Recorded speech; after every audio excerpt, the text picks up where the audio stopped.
Kenny, qué gusto verlo a los tiempos, señor. ¿Cómo le va? Por favor, su micrófono, Ricardo. Gracias, muy amables por la gentileza de permitirnos comunicarnos con la comunidad. Primero quisiera felicitar a todas las mujeres por su día, y es un día que yo creo que lo arrastran desde que nacen, porque como decía una de las periodistas, no hay horario para las mujeres. Se levantan a atender a sus hijos cuando van a la escuela. Si sus hijos están un poco enfermitos, se pasan la noche cuidándolo y van enrumbando realmente la vida. Y me parece sumamente positivo que en I99 haya crecido el número de mujeres en la pantalla, porque eso visualiza a la mujer como una profesional y con capacidades relevantes. Así que, señoras, un feliz día. Ricardo, un poco para molestarte, como estamos en televisión también, si pudieras hacerte un tanto más para atrás para que puedas enfocarse completamente. Eso, perfecto. Ahora sí, Ricardo, estamos muy bien. Comenzamos la entrevista, ¿desean ustedes, Claro que chicas? sí, claro que sí. Démosle, hoy día es su día, que manden. Así es, estamos conversando con Ricardo Kenen, presidente de la Sociedad Protectora de la Infancia Hospital León Becerra de Guayaquil. Hay un tema justamente importante y una problemática, y es que en el Hospital León Becerra no ha cancelado 6 meses de sueldo a colaboradores y adeuda a más de 80 proveedores. Esto se debe pues a la falta de pago del gobierno y del IES. ¿Cuánto se les adeuda? Hasta ayer en una entrevista yo hablaba de 3,5 millones de dólares. Quiero dar fe que el vicepresidente de la República, en una radio colega de ustedes, hizo, cuando le hicieron la pregunta de la deuda, dijo que terminada la entrevista iba a tomar cartas en el asunto y iba a ver cómo se hacían pagos. El Ministerio de Salud Pública nos debía 737.000 y de mucho tiempo, pero esa gestión del vicepresidente, del doctor Borrero, hizo que al otro día nos pidieran una factura de $261.000, factura que en el transcurso de la semana pasada y ayer fue cancelada totalmente.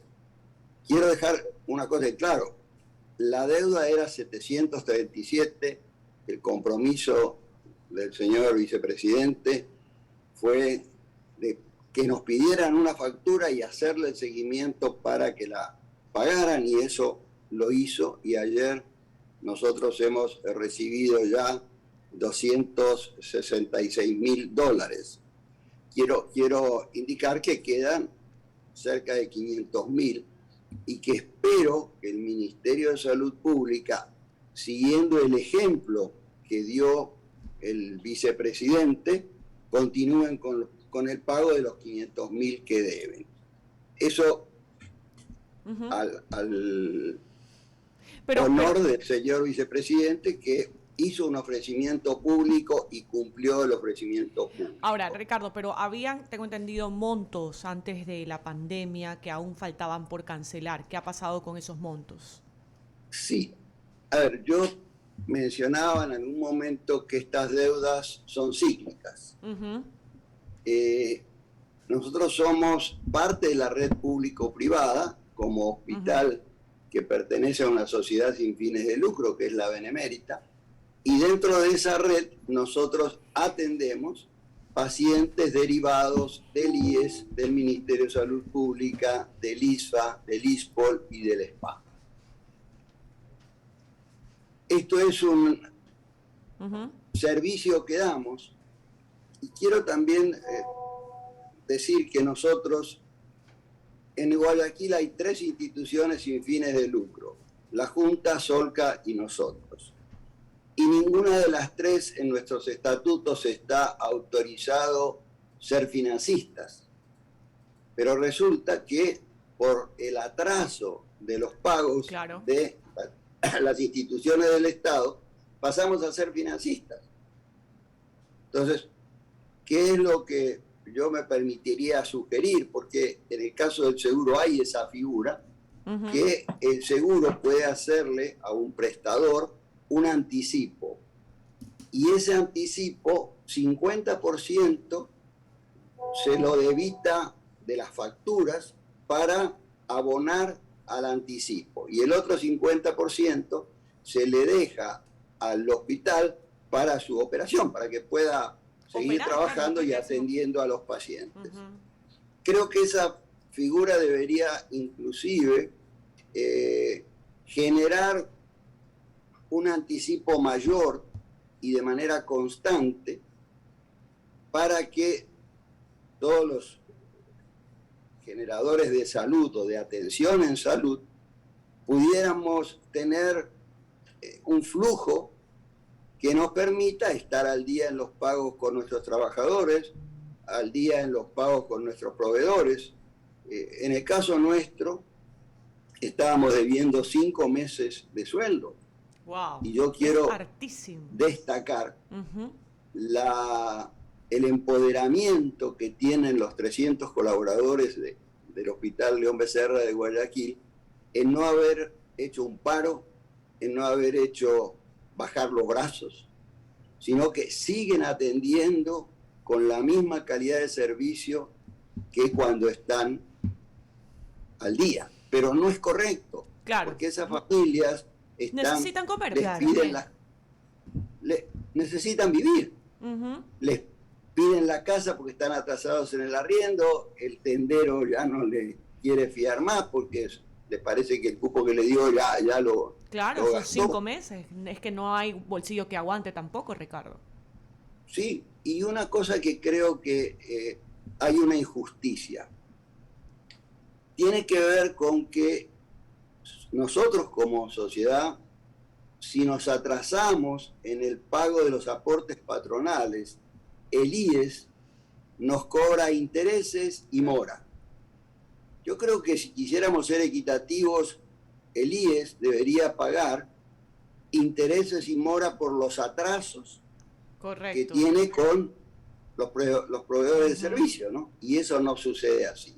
Y eso es un atentado porque le privan a los trabajadores de poder utilizar los servicios del IES porque el patrón, digamos, la empresa, está atrasada.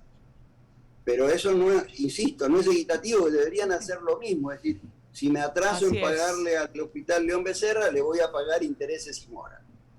Porque siendo una sociedad sin fines de lucro, nuestros ingresos son en función a los servicios que damos. Y no tenemos en ninguna figura el pagar intereses porque el generador del servicio está atrasado en los pagos. Doctor Ricardo Koenig, Verónica Landeta le saluda. Hola, Verónica. Hola, ¿cómo está? Oiga, yo me acuerdo cuando yo iba a hacer los reportajes ahí en el Hospital León Becerra, y ya eso hace muchísimo. Y me gustaría saber, porque si no, la verdad es que yo voy a entender, ya que no he hecho más reportajes en el Hospital León Becerra, de que el tema de la salud no es lo prioritario para un sistema y para una sociedad como la nuestra, porque el tema de las deudas atrasadas, ustedes las tienen hace más de 20 años. ¿A qué se debe? ¿Qué es lo que pasa? ¿Cuál es la situación que no se haya podido definitivamente regularizar?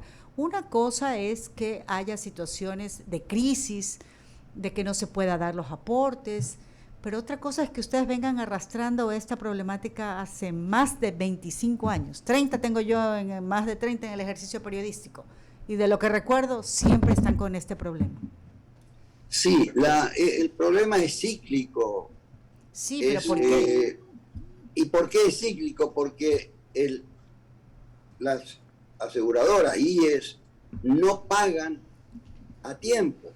Entonces se van acumulando esos valores y nos lleva a crisis como esta. Insisto, cíclicos porque las vivimos cada 3, 4 años.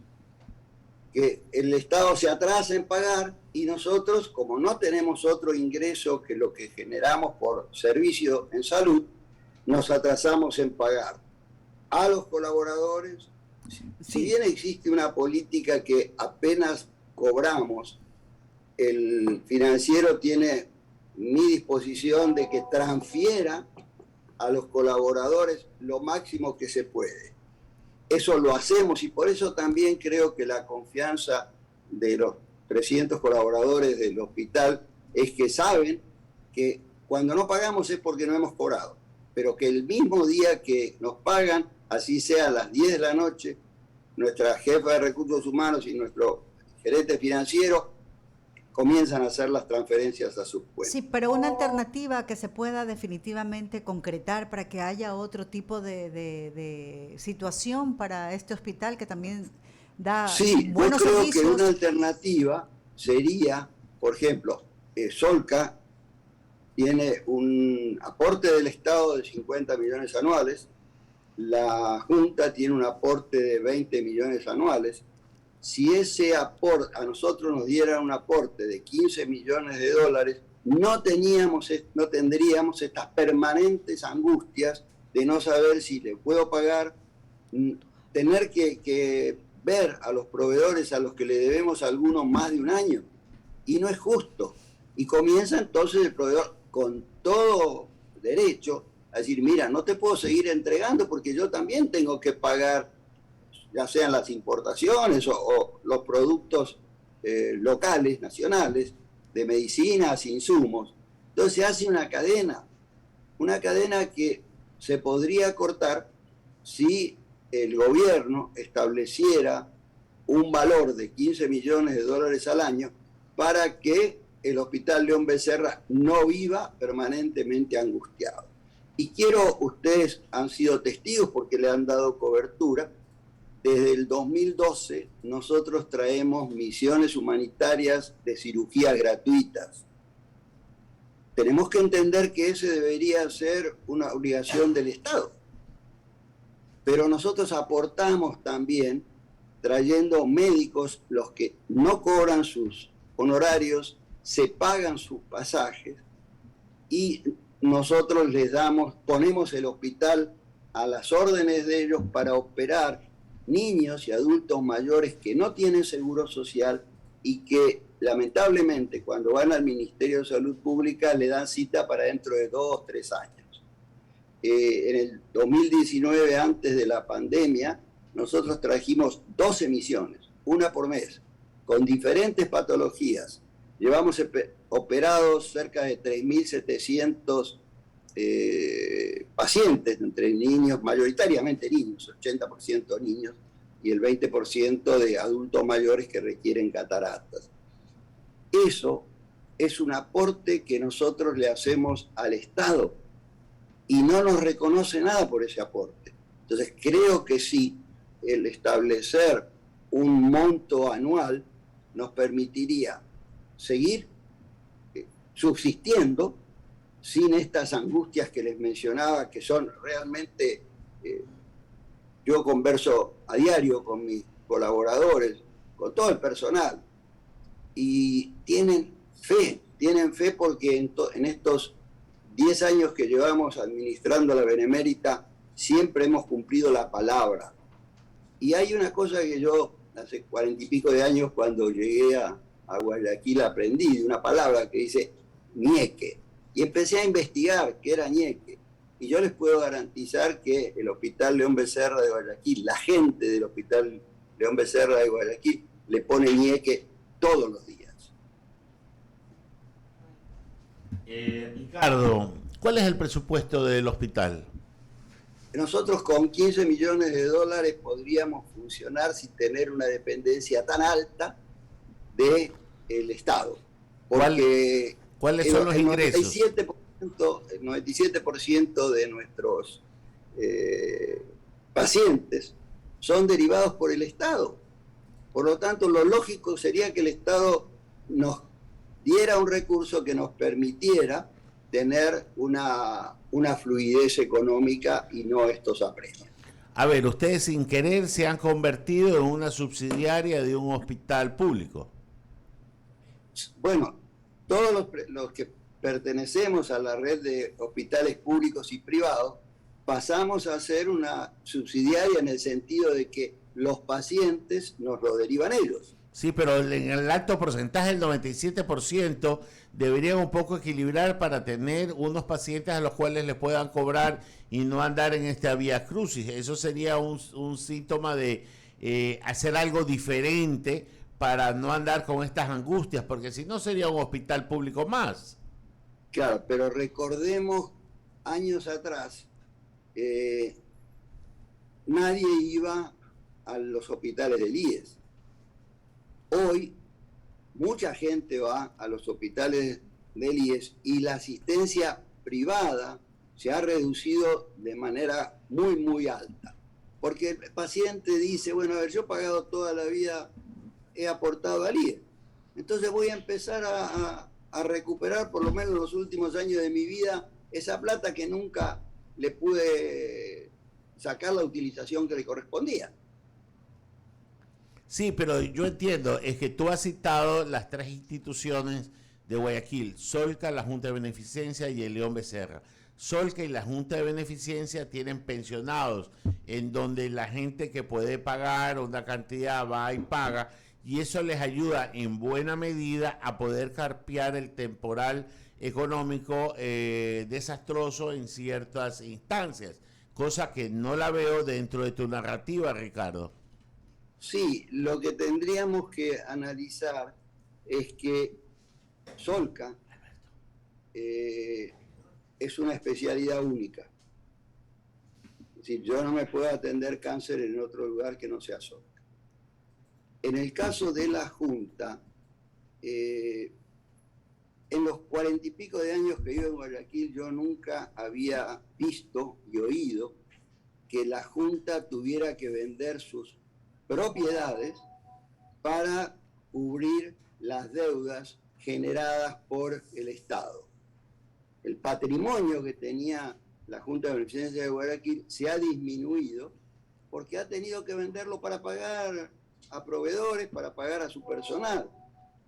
Entonces, creo que la salida es, una, la puntualidad, porque Solca y la Junta, el Estado también les debe, y les debe, creo que, a ver, no represento a ninguna de las dos instituciones, voy a decir lo que un ciudadano común, lo que un ciudadano que está en el tema, a la Junta le debe algo así como 120 millones de dólares, y a Solca creo que hay algo así como 30 millones de dólares.